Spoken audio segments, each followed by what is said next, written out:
दोस्तों, आज हम जो कहानी आपके लिए लेकर आए हैं उस कहानी का शीर्षक है बैंड बज गया, दूल्हा फंस गया।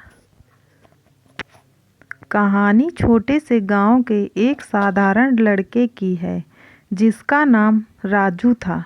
राजू बचपन से ही अपने मस्त मौला स्वभाव और अनोखी हरकतों के लिए मशहूर था।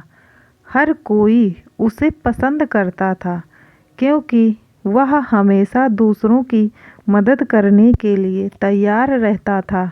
लेकिन शादी और प्यार जैसे गंभीर विषयों से उसका दूर दूर तक कोई नाता नहीं था।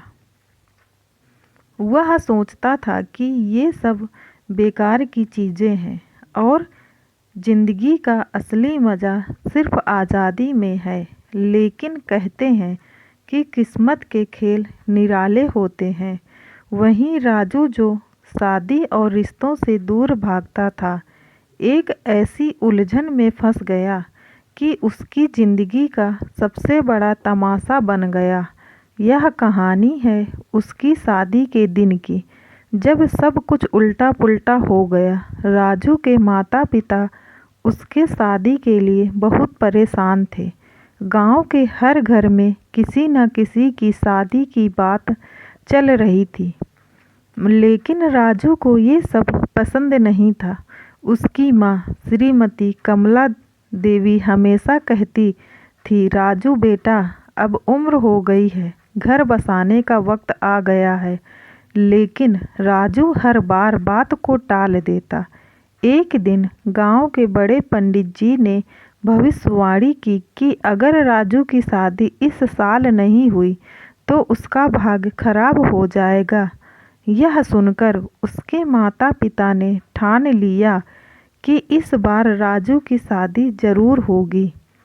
शादी के लिए लड़की की तलाश शुरू हुई। राजू की माँ ने कई रिश्ते देखे, लेकिन कोई न कोई समस्या आ जाती थी। आखिरकार एक पास के गांव की सुंदर और सुशील लड़की राधा के परिवार से बात पक्की हुई। राधा सुंदर, पढ़ी लिखी और संस्कारी थी। राजू को लड़की पसंद आई या नहीं, यह पूछने का मौका ही नहीं दिया गया। शादी की तैयारियां जोरों पर थी। गांव भर में ढोल नगाड़े बजने लगे। चारों तरफ खुशियों का माहौल था। बारात के लिए बड़े शाही इंतजाम किए गए। राजू की शादी की खबर पूरे इलाके में चर्चा का विषय बन गई। शादी के दिन राजू को राजसी दूल्हा बनाया गया। उसके सिर पर पगड़ी, गले में माला और हाथ में तलवार थी। लेकिन राजू के चेहरे पर थोड़ी घबराहट थी।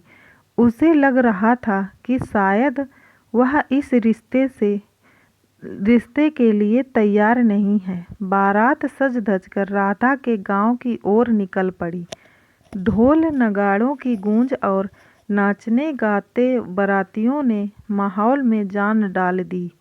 राजू चुपचाप घोड़ी पर बैठा हुआ था। उसके दोस्त और रिश्तेदार मजाक कर रहे थे, राजू भाई, अब तो जिंदगी बदलने वाली है, तैयार रहना।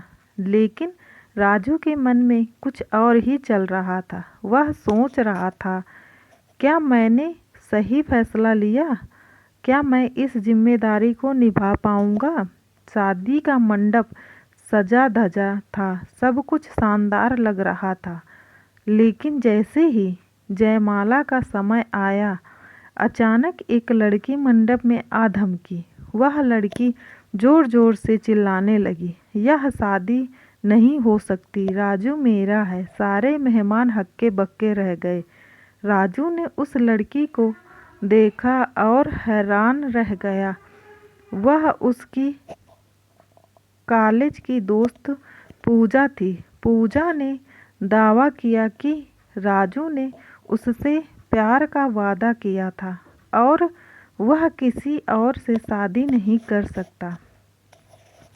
राजू के माता पिता राधा को परिवार और गांव के बुजुर्ग सब उलझन में पड़ गए। एक तरफ राधा के परिवार की इज्जत का सवाल था, तो दूसरी तरफ पूजा की बात राजू से जब पूछा गया तो वह बुरी तरह घबरा गया। राजू ने सफाई दी, यह सब गलतफहमी है। पूजा मेरी दोस्त थी, लेकिन मैंने उससे कभी शादी का वादा नहीं किया। लेकिन पूजा मानने को तैयार नहीं थी। उसने राजू के साथ ली हुई कुछ तस्वीरें दिखाई जो उनकी दोस्ती के दिनों की थी। गांव के बुजुर्गों ने तुरंत पंचायत बुलाई। सभी ने अपनी अपनी राय रखी। कुछ लोग कह रहे थे कि पूजा सही बोल रही है, तो कुछ लोग राधा के परिवार का समर्थन कर रहे थे। आखिरकार राधा ने खुद आगे आकर बात की। उसने कहा, अगर राजू के दिल में सचमुच मेरे लिए जगह है तो मैं उससे शादी करूंगी, लेकिन अगर वह पूजा से प्यार करता है तो मैं उसे आज़ाद कर दूंगी। राजू के लिए यह सबसे बड़ा मोड़ था। उसने ईमानदारी से स्वीकार किया, मैं राधा को पसंद करता हूँ और पूजा के साथ मेरा कोई रिश्ता नहीं था। अगर मैंने अनजाने में पूजा को गलतफहमी दी है तो मुझे माफ़ कर। राजू और राधा की शादी आखिरकार बिना किसी और बाधा के संपन्न हुई। पूजा को भी समझाया गया और उसने अपनी गलती स्वीकार की। शादी के बाद राजू ने वादा किया कि वह हमेशा राधा का साथ देगा और जिम्मेदारी से अपनी जिंदगी जिएगा।